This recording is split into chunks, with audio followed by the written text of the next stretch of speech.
Hello, and welcome to another session of Android Q&A.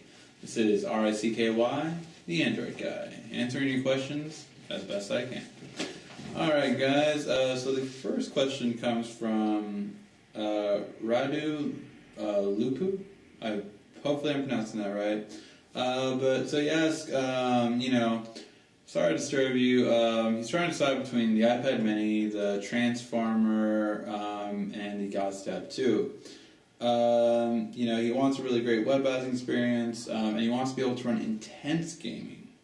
He liked the iPad mini, but afraid of, the processor and basically, definitely the graphics card, because for the long run the iPad mini is a little outdated when it comes to that. The iPad is better, definitely, for that purpose. He doesn't get any flash too, which he's not sure if it would really affect him in the long run, but he would just rather have it. For the Transformer, he likes the Tegra 3 and a couple of the other things, and for the Tab 2 he likes a couple of the things as well. So, what should he get? So here's my advice.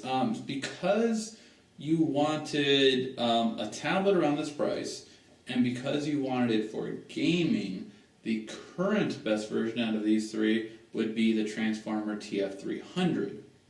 The reason is just because of the Tegra 3 graphics built in. However, the Note 8-inch that is coming out soon will most likely be around that same price. And, because you put your currency in, I'm not sure if that's pounds or euros. I think it's euros. But I'm guessing you're in Europe, which the Note 8-inch is supposed to be coming out, I believe, in April in Europe. So for that reason, I would wait till the Note 8-inch. I think it's a really great size, and it's going to be great for gaming. So I think that would be your best choice, to be honest, out of these three.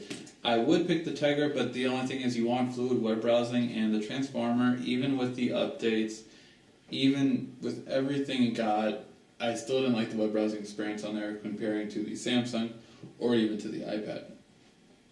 So I would wait for the Note 8, and that's my advice. 97 Wutu asks, he's a student, he's buying a tablet for school, he was considering the Note 10.1. Would this be the best tablet to take notes? Yes, don't worry about your English, it's fine. Yes, I would recommend the Note 10.1. It's still the one that I mainly use for my daily uses. So I do recommend the Note 10.1. It's by far the best tablet on the market right now. I'm looking forward to the Note 8-inch as well, but if you're a student, the Note 10.1 would probably be the best, just because simply the keyboard dock matching up to it is going to be a little bit better. Plus there's plenty of Bluetooth keyboard cases. I recommend the Belkin keyboard case that I've shown on my channel before. That one is probably the best to go with the Note 10.1, and it just gives a really great experience for students. So I definitely recommend it, yes. Judy Blut asks, the S-Note app has a microphone. I figured out how to record, but what do I do to get it to play back? Your answer would be much appreciated. Well, Judy, I actually tested this out right before I started the video, and basically, you go to record, you hit the mic to record the note. Once you're done, you hit the mic again, you press stop, and then the mic will then have a little play button on it. You have to hit the mic again, so then it'll show you the video, and it'll have a play button underneath it. And then you can also delete that video or record another one. So that's how you would use the mic for the S-Note app on the Note 10.1 or the Note 2, whichever one you have. That's how you would do it. Sarah Burnett asked, oh my god, how do you zoom when you're using the camera on the Samsung Galaxy Admire 4G? I've had this phone for about a month, and I still can't figure it out. Please help. Sarah, it's actually very simple and a little unfortunate. The phone can actually not zoom with the built-in camera app. You can get a third-party camera app like Camera FX, or there's so many camera apps. And you can shoot photos with that and zoom that way. But basically, you have to realize that the zoom is just digital. Technically, if you were to zoom in slightly and crop your photo, you could actually do the same exact thing. That's all digital zoom is. It's just pinching to zoom into your photo. That's how you would do it. But if you do want to do it, you download a third-party camera app. Camera FX was one that I used to use back in the day. I don't use third parties anymore that often, but just download a third-party camera app from the Google Play Store, and that will solve your problem. Shijil, I'm not even going to try the last name, asked, could you please answer some of my stupid questions? So he saw my video, and he has a question on, I saw you put some gadgets on your tablet screen. I'm thinking you're referring to the widgets. Is this feature available on all Android 4.0 and 4.1 tablets? So it is, as far as I know. Now, if you get the really cheapy tablets, I don't want to be held accountable for that.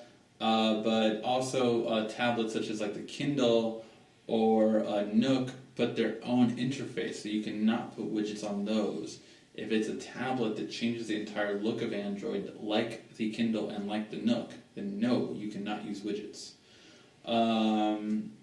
But it is not only for Samsung tablets, it's for all, like Samsung, Toshiba, Asus, Sony, Acer, all of them you can put widgets on. Those are all fine. I haven't used an Android device yet. I'm buying a budget tablet which costs less than $300. For less than $300, I think for at $300 you can get the Transformer, which is really good. But I'm not sure if you want a 10-inch tablet. If you don't want a 10-inch tablet, the easiest one would be the Nexus 7, by far the best one, and that goes for $249 for the 32 gig or $199 for the 16 gig. That would be your best one for a 7-inch, but for a 10-inch, I think you can only get the Transformer if it's on sale, or the Samsung Galaxy Tab 10.1 if it's on sale as well. And those go for $299, I believe, when they're on sale. Yes, those are the only ones that come to mind. Actually, I think the Toshiba and the Acer might be there if you find a used one or refurbished or something like that. But I would probably get the Asus or that one. And can I add some of the features you show in the video above to a cheap tablet? You can't really add the features if the tablet is not meant for you to customize, and some tablets don't have what's called the full Google Play Store, meaning the full Android ecosystem, really.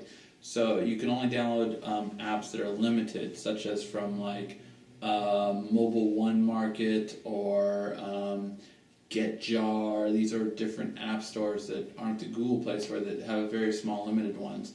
And these are the tablets that you see that are on like Best Buy's website, but not in their stores, or at Smart and Final, Walmart's, Toys R Us. These are the kind of tablets you see there, which I don't usually recommend. You're much better off, and you'll be happier for the 2-year run if you get a better tablet, starting at $199 with like the Nexus 7. And do I have a website? I actually just launched a website.